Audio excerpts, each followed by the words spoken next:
Yan, magandang araw po ulit po sa ating lahat. Sa mga buyers po namin po dyan, mga kaibigan po namin na naghanap po ng magandang farm. Ito po, maganda po ito. 6 hectares po naman po ito. Okay. Ayan, ang makita nyo po, overlooking po siya. Yung nakikita nyo po na white yan, cemented road po yan. Ayan, tutok po siya mismo. Ayan na po yung school. Sabihin po, nasa community po tayo. Diyan na po yung kabahayan. Diyan naman po yung cell site. So ayan po. So saan mag-start ang property? Yung sa may saging na yan, cemented road na po yan. Diretso po yan. Hanggang dun po sa kahoy na yun. So yan po. So parang nasa 150 to 200 po yan. May 200 meters po yung ano yan, yung frontage po niya.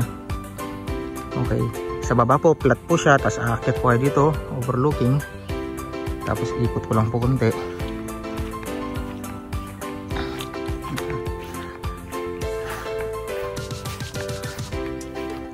Tapos masabi sa farm na ito, sobrang ganda, parang ano, parang nasa New Zealand ka. Tourist attraction po ito. Yun, may pispan po dyan, dyan po umiinom yung mga alaga nilang mga hayop. Tapos meron pa rin po dyan, sila umiinom. Hanggang saan yung property, nakikita nyo po yung kalabaw doon. Ayan, hanggang doon pa niya. Ayan, yun pa konti niya. Tapos sa may likuran niya, may ano po dito, may bakod po, kaya makikita na po natin ang lamig po dito. Papakita ko lang po ha.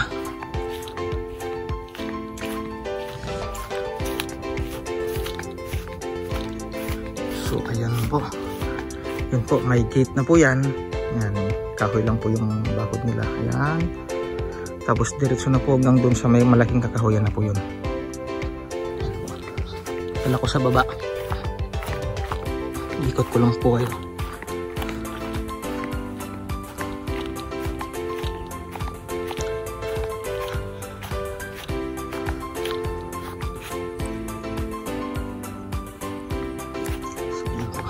Ito po yung ipispan ko po dito.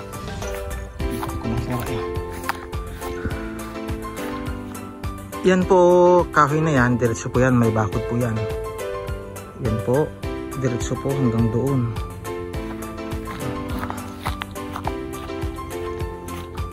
Ganda po talaga, para po nasa ibang ano ka, sa ibang bansa. Para nasa New Zealand po. Tapos mga baka, kita niyo po yung mga baka. Ganda po dito.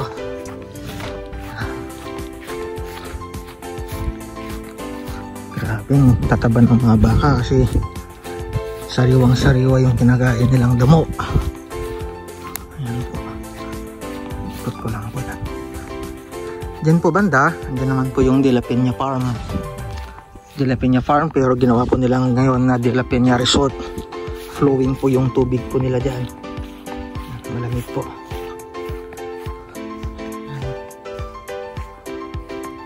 Ganda. 6 hectares po ito. Ang price 120 pesos per square meter po. Pero take note po, negotiable pa po yan. 120 pesos. Ganda po. Title po ito, kompleto po lahat ng dokumento. Yung amilyar po niya, bahay po siya, kaya wala po tayong magiging problema. Ayan po. Ayan po, kung napanood nyo na po itong video po namin na ito, itong episode po na farm lot po na ito, pwede po kayo agad na mag-set po ng tripping o kaya ocular visit. Pag ganito po kasi kaganda po ang farm, talaga pong ito yung pinapangarap ng karamihan na maging farm nila. Bukod po sa napakaganda nito at napakamura pa. Kaya parang sinasabi ko po, napaunahan na lamang po sa mga buyers po namin po talaga na interesado. Kaya dun po sa gusto na magpasit po ng ocular site visit, pwede po kayong tumawag sa numero 0966-823-8981 or pwede naman po kayong direct po na mag-message dito po sa aming YouTube channel, SGN Real Estate, or pwede rin po kayong mag-direct message din po sa aming messenger account, Samuel Basilio, at sa aming Facebook account, Samuel Basilio din po. So ulitin ko po, magandang araw po sa ating lahat and hoping for na kayo na po ang makakuha ito napakagandang farm lot na ito.